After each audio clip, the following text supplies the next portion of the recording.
Hello students, welcome to global online. This is Ankita Sood. Paper one preparation में आज मैं आपके लिए सैम्पलिंग टेक्निक्स के इंपॉर्टेंट क्वेश्चंस लेकर आई हूँ। ये एक बहुत ज़रूरी टॉपिक होता है जिसके टाइप्स में से क्वेश्चंस एग्जाम में आपको देखने को मिल सकते हैं। इसीलिए स्टूडेंट्स, एग्जामिनेशन के लेवल के हिसाब से हम आज के वीडियो में क्वेश्चंस को डिस्कस करेंगे, तो आप सभी इस सेशन में अंत तक बने रहिएगा। स्टूडेंट्स, पेपर वन प्रिपरेशन के लिए एक कंप्लीट कोर्स हम लेकर आए हैं जहां पर आपको डेली लाइव लेक्चर्स के साथ पेपर से पहले पूरा सिलेबस तो कवर करवाया ही जाएगा। साथ ही प्रीवियस ईयर क्वेश्चंस 2018 से लेकर के 2024 तक के भी कंप्लीट करवाए जाएंगे।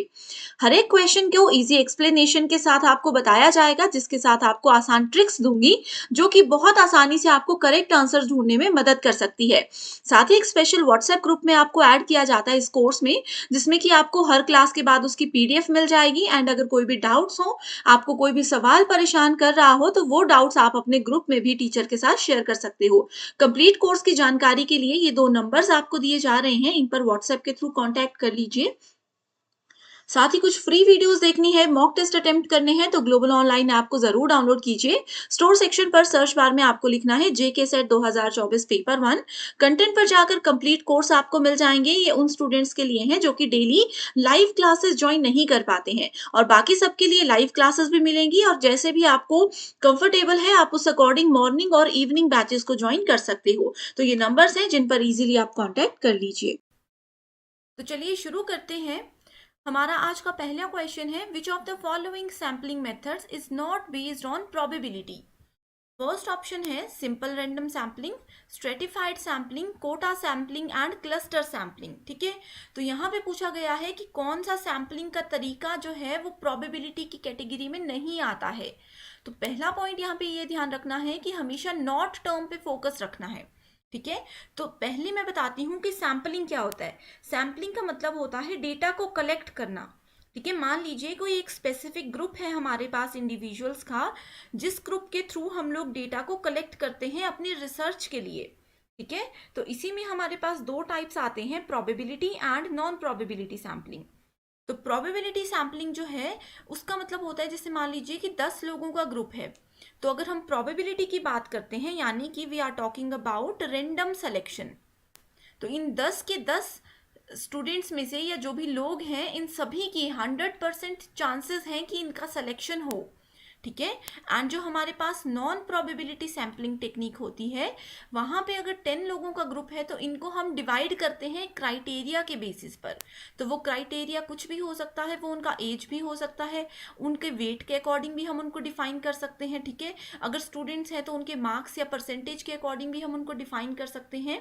तो ये होता है difference between random and probability and non probability sampling. ठीक है, तो इसके अलावा अब ऑप्शंस में अगर मैं आप लोगों को बताऊं, तो यहाँ पे हमारा राइट आंसर क्या होगा। यहाँ पे हमारा राइट आंसर होगा option number 3, that is quota sampling. ठीक है, तो यहाँ पे नॉट बेस्ड ऑन प्रोबेबिलिटी, यानी कि नॉन प्रोबेबिलिटी की डायरेक्ट बात की गई है। ठीक है, सो नॉन प्रोबेबिलिटी में एक तो आता है कोटा सैम्पलिंग, दूसरा आता है कन्वीनियंट सैम्पलिंग, तीसरा आता है स्नोबॉल सैम्पलिंग, चौथा आता है जजमेंट सैम्पलिंग, जिसको कि हम लोग पर्पजिव सैम्पलिंग भी बोलते हैं। ठीक है, वैसे ही अगर हम लोग प्रोबेबिलिटी सैम्पलिंग की बात करें तो इसमें भी हमारे पास 4 टाइप्स होते हैं। पहला आता है सिंपल, या फिर इसको हम लोग अनरिस्ट्रिक्टेड रैंडम सैम्पलिंग भी बोलते हैं। दूसरा आता है सिस्टमैटिक सैम्पलिंग, तीसरा आता है stratified sampling, and fourth type होता है क्लस्टर सैम्पलिंग।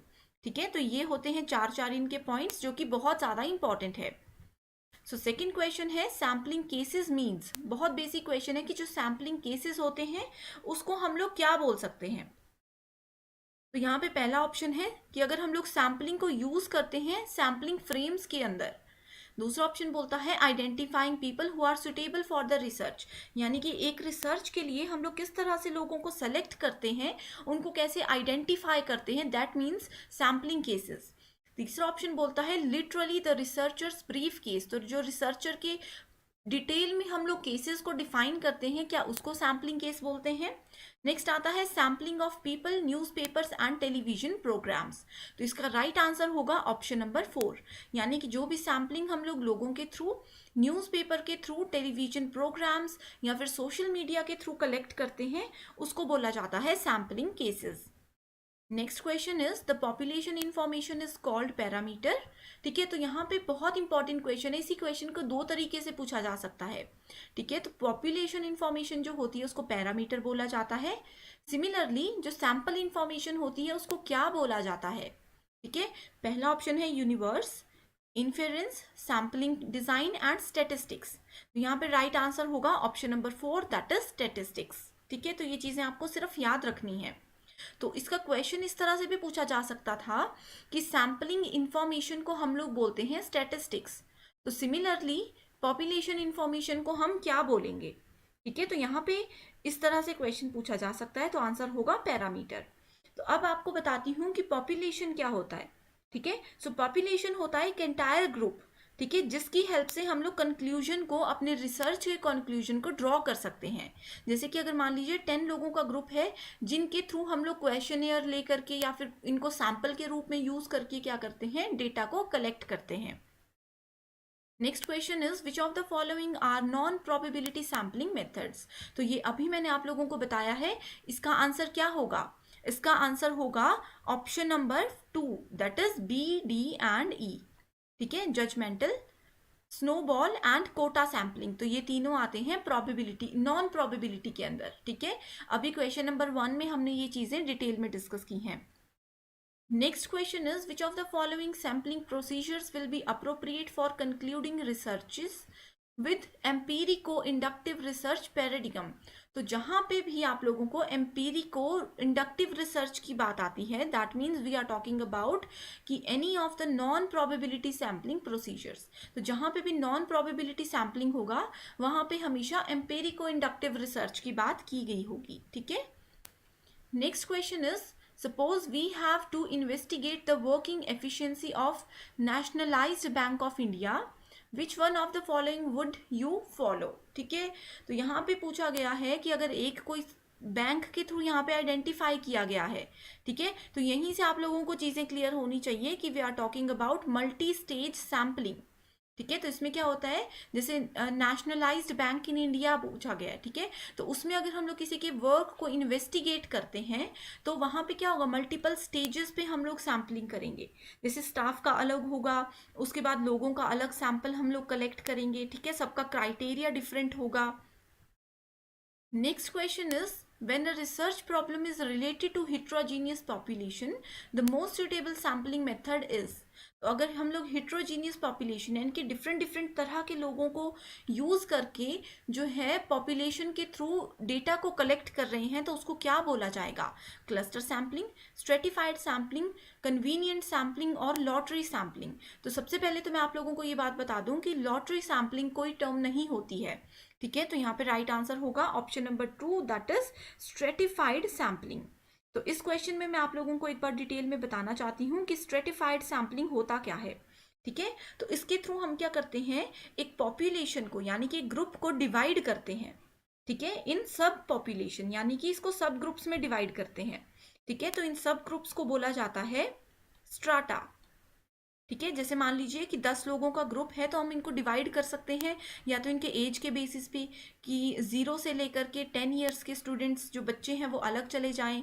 ठीक है, 11 से 15 वाले अलग चले जाएं, या फिर उनके वेट के अकॉर्डिंग हम उनको सेलेक्ट कर सकते हैं, उनके क्लास के अकॉर्डिंग उनको सेलेक्ट कर सकते हैं। तो ये होता है स्ट्रेटिफाइड सैम्पलिंग। ठीक है, नेक्स्ट आता है क्लस्टर सैम्पलिंग। तो क्लस्टर सैम्पलिंग में क्या करते हैं हम लोग, पॉपुलेशन को अगेन सब ग्रुप्स में डिवाइड करते हैं। ठीक है, लेकिन जो इसमें हर एक ग्रुप होता है उसकी सिमिलर कैरेक्टरिस्टिक्स होती है, सिमिलर प्रॉपर्टीज होती है, लेकिन स्ट्रेटिफाइड सैम्पलिंग में ऐसा बिल्कुल भी नहीं होता है। ठीक है, तो ये जो बेसिक से डिफरेंसेस है ना इन सभी के बीच में, ये आपको पता होने चाहिए। ठीक है, एक बात और आपको पता होनी चाहिए कि क्लस्टर एंड स्ट्रेटिफाइड ये किस में आता है, ये प्रोबेबिलिटी सैम्पलिंग में आता है। एंड जो नेक्स्ट है हमारे पास कन्वीनियंट सैम्पलिंग, ये आता है नॉन प्रोबेबिलिटी में। ठीक है, सो कन्वीनियंस या कन्वीनियंट सैम्पलिंग जो होता है, इसमें हम लोग उन इंडिविजुअल्स को इंक्लूड करते हैं who happen to be most accessible to the research. ठीक है, यानी कि ग्रुप में से ऐसे लोगों को हम उठाएंगे जो कि हमें पता है कि मोस्ट एक्सेसिबल है। मान लीजिए 50 लोगों का ग्रुप है, तो उसमें से हमें 5 ऐसे स्टूडेंट्स को सिलेक्ट करना है जो कि डांस बहुत अच्छा करते हैं, तो उसमें यूज करेंगे कन्वीनियंट सैम्पलिंग को। ठीक है, नेक्स्ट क्वेश्चन है which technique is generally followed when the population is finite. तो अगर फाइनाइट है, हमें फाइनाइट नंबर ऑफ पीपल वहाँ पे अवेलेबल हैं, तो कौन से टाइप के मेथड को हम यूज करेंगे? तो आंसर होगा हमारे पास, right answer, systematic sampling technique. ठीक है, तो सिस्टमैटिक सैम्पलिंग टेक्निक क्या होता है? इसको हम लोग सिंपल रैंडम सैम्पलिंग की तरह बोल सकते हैं, लेकिन डिफरेंस बिल्कुल छोटा सा होता है इन दोनों में। वो ये होता है कि ये थोड़ा इजी होता है। ठीक है, सिस्टमैटिक सैम्पलिंग जो होता है ये थोड़ा इजियर होता है as compare to simple random sampling. ठीक है, इसमें क्या होता है, हर एक मेंबर जो होता है पॉपुलेशन में, उसको हम एक नंबर प्रोवाइड कराते हैं। ठीक है, बट ये जो अगर हम लोग रैंडम सैम्पलिंग की बात करें तो उसमें रैंडमली नंबर अलॉट कराए जाते हैं, लेकिन सिस्टमैटिक सैम्पलिंग में सिस्टमैटिक वे से उनको नंबर अलॉट किए जाते हैं, तो जिससे कि हम लोग उनको ईजिली आइडेंटिफाई कर सकते हैं। फॉर एग्जाम्पल 10 स्टूडेंट्स हैं, उनको अगर हमें नंबर, चाहे हम रोल नंबर की ही बात करते हैं, रोल नंबर अलॉट कराने हैं, तो मान लीजिए हम उनको मार्क्स के अकॉर्डिंग नंबर दे रहे हैं। जो क्लास में फर्स्ट आया है उसको रोल नंबर 1, जो सेकंड है उसको रोल नंबर 2, तो उसको बोला जाएगा systematic sampling technique. Next question है generalised conclusion of the on the basis of a sample is technically known as. ठीक है, सो जर्नलाइज्ड कंक्लूजन जो होता है एक रिसर्च का, एक सैंपल का, उसको क्या बोला जाता है? Data analysis and interpretation, parameter inference, statistical inference, या ऑल ऑफ द अबव। तो right answer we have is data analysis and interpretation. ठीक है, तो कैसे हम डेटा को एनालाइज कर रहे हैं, कैसे उसको इंटरप्रेट कर रहे हैं, उसी के थ्रू हम लोग कंक्लूजन निकाल सकते हैं। Last question is which one of the following principle is not applicable to sampling। तो यहाँ पे कौन सा प्रिंसिपल है जो सैम्पलिंग में यूज होता ही नहीं है? ठीक है, तो पहला ऑप्शन है sample units must be clearly defined. तो किस यूनिट पे, किस क्राइटेरिया के बेस पे हम लोग सैम्पलिंग कर रहे हैं वो क्लियरली डिफाइन होना चाहिए। दूसरा है sample units must be dependent on each other, यानी कि डिपेंडेंट होनी चाहिए। अगर एक कंप्लीट है तो दूसरी जो है कहीं ना कहीं इस पर डिपेंडेंट होगी, कहीं ना कहीं ये डेटा हम लोग नेक्स्ट यूनिट पे, नेक्स्ट सैम्पलिंग पे यूज करेंगे। Same unit of sample should be use through out the study, यानी कि एक ही तरह का सैंपल हम पूरी रिसर्च में यूज करेंगे। नेक्स्ट आता है sample units must be chosen in a systematic and objective manner. ठीक है, तो सिस्टमैटिक वे में एंड एक ऑब्जेक्टिव मैनर में हम लोग इन यूनिट्स को कलेक्ट करते हैं। तो राइट आंसर है हमारे पास ऑप्शन नंबर 2, यानी कि जितने भी सैंपल यूनिट्स होते हैं यहाँ पे बोला गया है कि वो एक दूसरे पे डिपेंडेंट होने चाहिए। ठीक है, एंड यहाँ पे पूछा गया था नॉट, तो हमेशा इस चीज़ पे फोकस करना है। ठीक है, तो बहुत ही ज़्यादा इजी, इंपॉर्टेंट एंड इंटरेस्टिंग ये 10 क्वेश्चंस थे, and I hope in 10 questions की हेल्प से जितने भी हमारे सैम्पलिंग के टाइप्स थे, जितनी भी उनकी टेक्निक्स थी, वो सभी आप लोगों को क्लियर होंगी। So that's all for today. Thank you so much for watching this video.